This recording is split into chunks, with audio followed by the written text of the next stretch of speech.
Government of ఇండియాకి సంబంధించినటువంటి ఏదైతే స్కీమ్ ఉందో లార్జ్ స్కేల్ ఇన్ఫ్రాస్ట్రక్చర్ ఇన్వెస్ట్మెంట్స్ కింద ఇండస్ట్రియల్ కారిడార్ నెట్వర్క్లో స్మార్ట్ ఇండస్ట్రియల్ సిటీస్ ఏర్పాటు చేయాలని చెప్పి గవర్నమెంట్ ఆఫ్ ఇండియా స్కీమ్ నిర్మాణం చేయడం జరిగింది. దీంట్లో భాగంగా national industrial corridor development programme green field smart industrial cities మేము చాలా పెద్ద ఎత్తున ప్లగ్ అండ్ ప్లే సిస్టంలో ప్రారంభిస్తున్నాం. ప్లగ్ అండ్ ప్లే అంటే షెడ్ అన్ని నిర్మాణం అయితే చేయాలనుకున్నటువంటి వాళ్ళు వచ్చి ఎక్విప్మెంట్ ఇన్స్టాల్ చేసుకోవచ్చు. ఆ సిస్టమ్ మన జైరాబాద్లో కూడా ఇతర ప్రాంతాల్లో కూడా చేస్తూ ఉన్నాము. దీనికి సంబంధించి 12 new green field industrial Jones ఏర్పాటు చేస్తూ ఉన్నాం. అందులో మన తెలంగాణకు జైరాబాద్కి ఇవ్వడం జరిగింది. నేనే కష్టపడి ఆ ప్రాజెక్టు తీసుకురావడం జరిగింది. దానికి సంబంధించి ఈరోజు మరి దేశవ్యాప్తంగా 1,52,000 మంది ఉద్యోగాలు రావాలనేటువంటి కాన్సెప్ట్తో ఉన్నాం. మన జైరాబాద్లో 10 లక్షల మందికి మరి ఇండైరెక్ట్ జాబ్స్ రావాలనేటువంటి ఆలోచనతో మరి దీన్ని ప్లాన్ చేస్తూ ఉన్నారు. ఇది నేషనల్ హైవే 65 జైరాబాద్లో ఏదైతే జరాసంగం అండ్ నాలకల్ ఈ 2 మండలాల మధ్యలో ఈ యొక్క ఇండస్ట్రియల్ పార్క్ వస్తూ ఉంది. హైదరాబాద్ నుంచి 80 కిలోమీటర్లు, ఎయిర్పోర్ట్ నుంచి 100 కిలోమీటర్లు. RRR వచ్చినట్లయితే ఇంకా నెట్వర్క్ పెరుగుతుంది. ఎందుకంటే మనకందరికీ తెలుసు మన దగ్గర ఇండస్ట్రీస్ కానీ ఐటీ కానీ ఇతర ఎంప్లాయ్మెంట్ జనరేషన్ యాక్టివిటీ అంతా కూడా హైదరాబాద్ దగ్గరే జరుగుతూ ఉంది. అందుకే ఇప్పుడు 3 ప్రాజెక్ట్స్ నేను ఒకటి రైల్ మ్యానుఫ్యాక్చరింగ్ వరంగల్, ఇంకోటి చెప్పబోతున్నాను Kakatiya PM mega textile park అది వరంగల్, ఇది జైరాబాద్ బీదర్ బార్డర్లో. ఆ రకంగా కొంత ప్లాన్ చేసి ప్రధానమంత్రి గారి ఆలోచన మేరకు రాష్ట్ర ప్రభుత్వం యొక్క సలహాల సూచన మేరకు జైరాబాద్లో ఏర్పాటు చేయడం జరిగింది. దీనికి 2,000 కోట్ల రూపాయల పెట్టుబడులు మరి కేంద్ర రాష్ట్ర ప్రభుత్వాలు కలిసి ఇన్వెస్ట్ చేస్తూ ఉన్నాయి. దాంట్లో 10,000 మందికి మన తెలంగాణలో డైరెక్ట్ ఇన్వెస్ట్మెంట్ వచ్చేటువంటి అవకాశం ఉందనే విషయాన్ని ఈ సందర్భంగా నేను మనవి చేస్తా ఉన్నాను. ఇదే కాకుండా ఈరోజు ఇంతకుముందు చెప్పినట్టు నేను ప్రధానమంత్రి కాకతీయ మెగా టెక్స్టైల్ పార్క్ వరంగల్లో ఏర్పాటు చేస్తూ ఉన్నాం. మనకు తెలిసి ఈరోజు టెక్స్టైల్ సంబంధించి మరి కాటన్ పత్తి ఉత్పత్తులు మనం అగ్రభాగాన ఉన్నాం. ఆదిలాబాదు ప్రాంతంలో చాలా పెద్ద ఎత్తున వరంగల్ ప్రాంతంలో కాటన్ ఉత్పత్తి జరుగుతూ ఉంది. దీన్ని పూర్తి స్థాయిలో మనము ఉపయోగించుకొని దేశ అభివృద్ధిలో భాగస్వాములు చేయడము, లోకల్ ఎంప్లాయ్మెంట్ జనరేషన్ చేయాలనేటువంటి కాన్సెప్ట్ తోటి ఈ యొక్క టెక్స్టైల్ పార్కు దేశవ్యాప్తంగా 7 మాత్రమే ఏర్పాటు చేస్తుంది కేంద్ర ప్రభుత్వం. అందులో ప్రధానమంత్రి గారు స్వయంగా హైదరాబాద్ వచ్చినప్పుడు ఆ యొక్క పార్కు నేను తెలంగాణలో ఏర్పాటు చేస్తాను 5ట్లో ఒకటని చెప్పి వారు ఎన్నికలప్పుడు ప్రకటించారు. వారి ప్రకటన మేరకే ఆ నేపథ్యంలోనే ఈరోజు PM మిత్ర మెగా టెక్స్టైల్ పార్క్ ఏదైతే PM మిత్ర మెగా కాకతీయ టెక్స్టైల్ పార్క్ ఏదైతే ఉందో దాన్ని కాకతీయ అని జోడించాం. అందుకే కాకతీయ అని పేరు పెట్టుకోవడం జరిగింది. ఆ పార్కు మన హైదరాబాద్లో వస్తుంది. టెక్స్టైల్ సెక్టర్ ఏదైతే ఉన్నదో ప్రధానమంత్రి యొక్క విజన్ ఆధారంగా 5 F's ఆధారం మీద ఉన్నది. F అంటే first farm, fibre, factory, fashion, foreign. ఈ రకంగా మన టెక్స్టైల్ రంగం ఫామ్ నుంచి ఫ్యాషన్ వరకు ప్లాన్ చేసుకొని ఫారెన్ వరకు వెళ్ళాలా అంటే farm to fibre, fibre to factory, factory to fashion, fashion to foreign అన్నట్టు ఈరోజు మనము మన దేశంలో ఎంప్లాయ్మెంట్ జనరేషన్ చేయాలి. మన దేశం యొక్క మరి ఈ యొక్క టెక్స్టైల్ రంగానికి సంబంధించినటువంటి దేశంలో ప్రోత్సాహం చేయాలి. ఎందుకంటే ప్రపంచవ్యాప్తంగా రానున్న రోజుల్లో దేనికి డిమాండ్ ఉన్నా లేకపోయినా టెక్స్టైల్ రంగానికి కొదవ ఉండదు. టెక్స్టైల్ ఈరోజు ప్రపంచవ్యాప్తంగా భారతదేశానికి సంబంధించిన టెక్స్టైల్కి అద్భుతమైనటువంటి డిమాండ్ ఉంది. దానికోసం ఈరోజు కేంద్ర ప్రభుత్వము 7 మెగా టెక్స్టైల్ పార్కుల్లో ఒక్కటి మన తెలంగాణ రాష్ట్రంలో కేంద్ర ప్రభుత్వం ఏర్పాటు చేస్తుందనే విషయాన్ని ఈ సందర్భంగా మనవి చేస్తా ఉన్నాను. ఇది మరి చాలా పెద్ద ఎత్తున టెక్స్టైల్ మిషన్ మ్యానుఫ్యాక్చరింగ్ కాన్సెప్ట్లో భాగంగా ఇది ఏర్పాటు చేస్తూ ఉన్నాము. మన టార్గెట్ ఉంది 2030 వరకు 9 లక్షల విలువైనటువంటి టెక్స్టైల్ ఉత్పత్తులను ఎక్స్పోర్ట్ చేయాలి. డొమెస్టిక్ పక్కన పెడితే 9 లక్షల రూపాయల విలువైనటువంటి టెక్స్టైల్ ఉత్పత్తులను ఇతర దేశాలకు ఎగుమతి చేయాలనేటువంటి లక్ష్యంగా పెట్టుకున్నాం. ఆ దిశలో చాలా వేగవంతంగా ముందుకెళ్తా ఉన్నాం. 9 లక్షల కోట్లు 9 lakhs crores అన్నమాట. అందులో భాగంగానే మనము ఈ టెక్స్టైల్కి సంబంధించి టోటల్గా ఇంప్లిమెంట్ ఏజెన్సీ స్టేట్ గవర్నమెంట్స్కే పూర్తి స్వేచ్ఛనిస్తూ ఉన్నాం మనం. మరి డిజైనింగ్ కానీ, మాస్టర్ ప్లానింగ్ కానీ, అదేవిధంగా బిల్డింగ్ కానీ, కన్స్ట్రక్షన్ కానీ, ఆపరేషన్ కానీ, మెయింటెనెన్స్ కానీ 100% రాష్ట్ర ప్రభుత్వాలకే ఇస్తా ఉన్నాం దేశమంతా కూడా.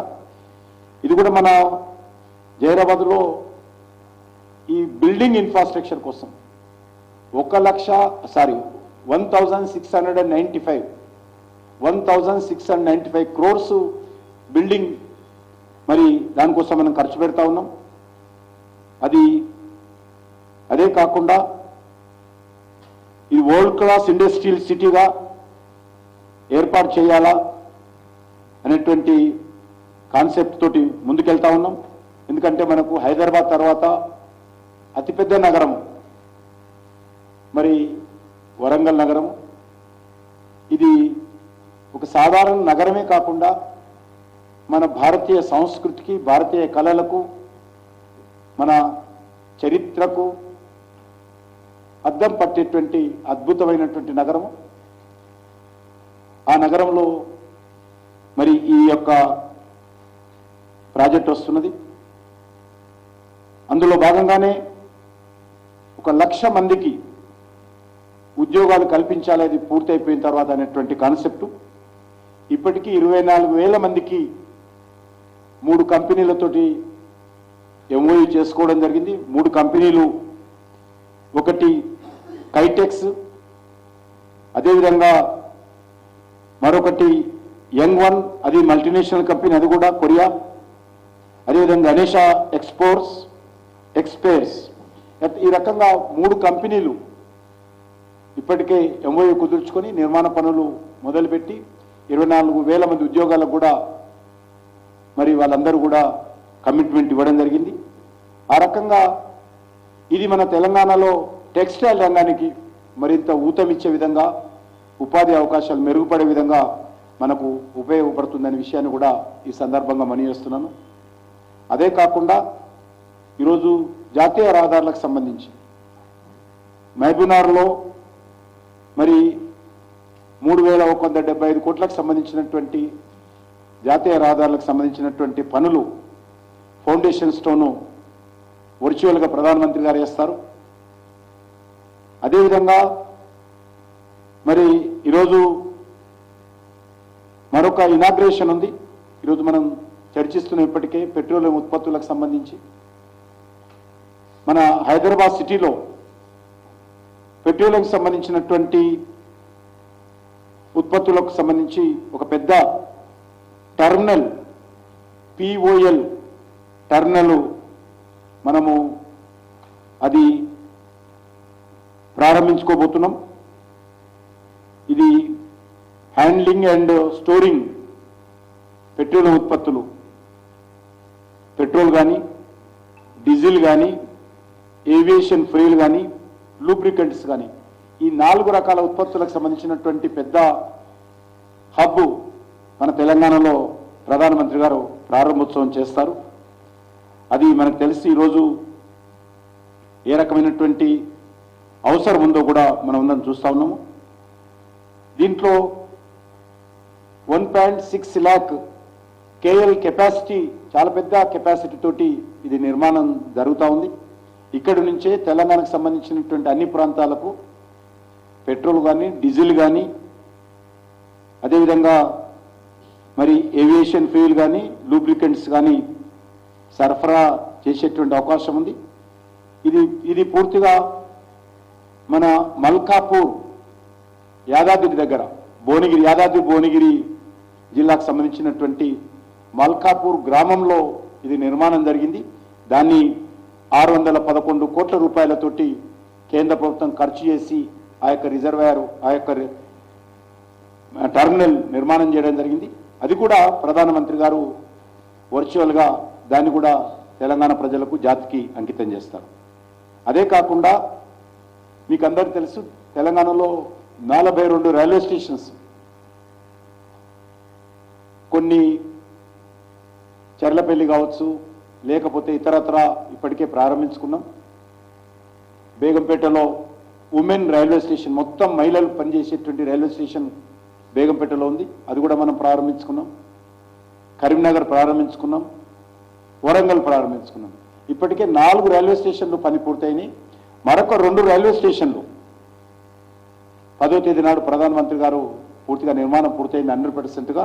ఒకటి జోగులాంబ రైల్వే స్టేషను, రెండోది ఆఫీస్పేట, మన హైదరాబాద్లోనే ఆఫీస్పేట రైల్వే స్టేషన్ కూడా, హైటెక్స్ కూడా ఆల్మోస్ట్ 95% అయింది, ఇంకో 5% కావాలి. Next tranche of inaugurations, railway station ఇనాగ్రేషన్స్లో మన హైటెక్స్ కూడా ఉంటుంది. ఆ రకంగా 2 రైల్వే స్టేషన్స్ కూడా ప్రధానమంత్రి గారు ఆ రోజు డెడికేట్ చేస్తారు. ఇదే కాకుండా రైల్వేకి సంబంధించినటువంటి పనులు 4 రకాల యాక్టివిటీస్ని కూడా వారు మరి డెడికేషన్ చేయనున్నారు. ఒకటి కాజీపేట నుంచి విజయవాడ వరకు ట్రిప్లింగ్ పూర్తయిపోయింది. మనకు చాలా సంతోషకరమైనటువంటి వార్త. ఇప్పటి వరకు డబల్ లైనే ఉండేది, ఇప్పుడు 3వ లైన్ కూడా హైదరాబాద్ టు విజయవాడ పూర్తయింది, మన కాజీపేట టు విజయవాడ పూర్తయింది. అది 1243 కోట్ల రూపాయలు ఖర్చు పెట్టి ఆ యొక్క నెట్వర్క్ పూర్తి చేయడం జరిగింది. దాన్ని కూడా ఆ రోజు వారు అఫీషియల్గా ప్రారంభోత్సవం చేస్తారు. కాజీపేటలో కూడా, కాజీపేటకు రాకుండా ఒక bypass line, express super fast ఎక్స్ప్రెస్ల కోసము ఒక బైపాస్ లైన్, రైల్వే లైన్ నిర్మాణం చేయడం జరిగింది. ఎందుకంటే కాజీపేటలో చాలా ప్యాసింజర్ కానీ ట్రైన్లు ఆగడంతో ఎక్స్ప్రెస్ రైళ్లకు కొద్ది ఇబ్బందిగా ఉంది. కాబట్టి ఆ ఇబ్బంది లేకుండా ఉండాలనేటువంటి దృక్పథంతో Kazipet bypass line, railway line పూర్తి చేశాం. అది కూడా 10వ తేదీ నాడు ప్రధానమంత్రి గారు మరి డెడికేట్ చేస్తారు. అదేవిధంగా పెద్దపల్లిలో కూడా ఇదే విధంగా బైపాస్ లైన్ ఒకటి నిర్మాణం చేశాము, అది కూడా ప్రారంభోత్సవం చేస్తారనే విషయాన్ని ఈ సందర్భంగా నేను మనవి చేస్తా ఉన్నాను. ఈ రకంగా మరి 3వసారి ప్రభుత్వం వచ్చిన తర్వాత ఫస్ట్ ఫేజ్ ఆఫ్ ఇనాగ్రేషన్స్ 10వ తేదీ జరగనున్నాయి. ఇది దశల వారీగా తెలంగాణలో అభివృద్ధి కార్యక్రమాలకు శ్రీకారం చుడతాం. ఇవన్నీ కూడా మరి